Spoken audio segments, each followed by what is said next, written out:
ಅಪನಂಬಿಕೆ, ಅನುಮಾನ ಆಲಸ್ಯದಷ್ಟೇ ವಿಷಕಾರಿಯಾಗುವುದು. ಅಂತರಂಗದ ಇಚ್ಛೆಯೇನೆಂದು ಬಿಚ್ಚು ಹೃದಯದಿಂದ ಕೇಳು. ಸಂಕೋಚವೇಕೆ? ಅಂಬಿಕೆ, ಅಪನಂಬಿಕೆ, ಅನುಮಾನ, ಸಂಶಯ, ಸಂಕೋಚ ಇವೆಲ್ಲ ಸಮಸ್ತ ಲೋಕ ವಿಖ್ಯಾತ ಈ ಧೀಮಂತ ಸಾಮ್ರಾಟನಿಗಲ್ಲ.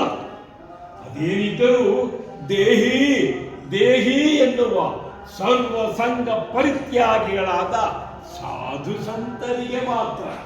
ಅಭಯ ಕೊಟ್ಟ ಮೇಲೂ ಉಭಯ ಸಂಕಟ ಬೇಕೆಂದು ಸಕಟ. ಹೌದು ಅಭ್ರಕೇಶಿ. ಅಗಕೇಶನ ಅಭಯ ಈ ಲಂಕೇಶನ ಸಂಕಲ್ಪ ಸಿದ್ಧಿಯ ಶುಭೋದಯ.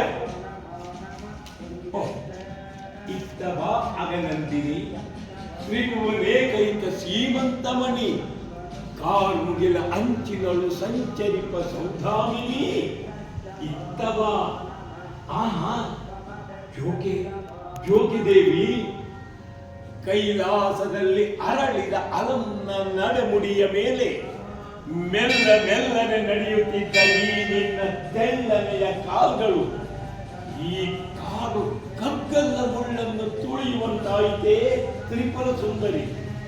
ನನ್ನ ಅಂತರಂಗದ ವೇದಿಕೆಯ ಮೇಲೆ ನರ್ತಿಸುವ ನಾಟ್ಯ ಮಯೂರಿ, ಸೃಷ್ಟಿಕರ್ತನ ಅಪ್ರತಿಮ ಪ್ರತಿಭಾಮೂಸ ಎಂದು ಉದ್ಭವಿಸಿದ ಪದಾರಸೆ.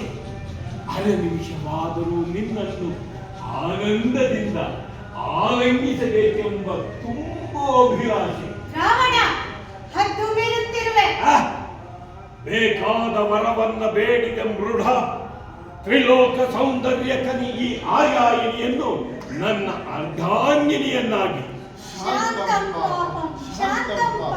ಈ ಅಖಿಲಾಂಕ ಸಂಭೂತೆ ಈ ಲಂಕೇಶನ ಅಂಕಪೀಠವನ್ನೇರಿ ಅಸಂಖ್ಯಾತ ಅಸುರಕೋಟಿಯ ಆರಾಧ್ಯ ಅಧಿದೇವತೆಯಾಗಲಿ. ಲಂಕೇಶ್ವರ, ಬೇಡಿದನ್ನ ಕೊಡುಗೆಯಿಂದ ನೀಡುವ ಕಾಮಧೇನು ಕಲ್ಪವೃಕ್ಷವಾಗಿರುವೆ.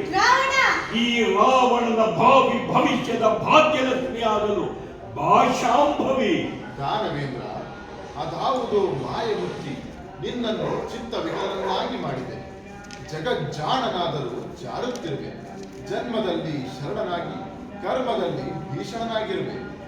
ನಿಷ್ಠೆಯಿಂದ ಗಳಿಸಿದ್ದ ಭಕ್ತಿ ಶಕ್ತಿಯನ್ನು ನಷ್ಟಗೊಳಿಸುತ್ತಿರುವೆ. ಅಗ್ನಂತೆ ಅನರ್ಥವನ್ನು ಆಹ್ವಾನಿಸುತ್ತಿರುವೆ.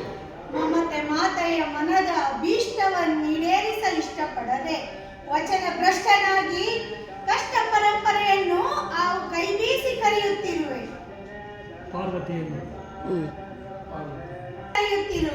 ಪಾರ್ವತಿಯನ್ನು ಬೇಡಿ ಪಡೆಯುವ ಪಾವನ ರಹಿತನಾಗದೆ ಮೋಕ್ಷಾರ್ಹ ವರವನ್ನು ಹರನಿಂದ ಪಡೆದು ಶರಣ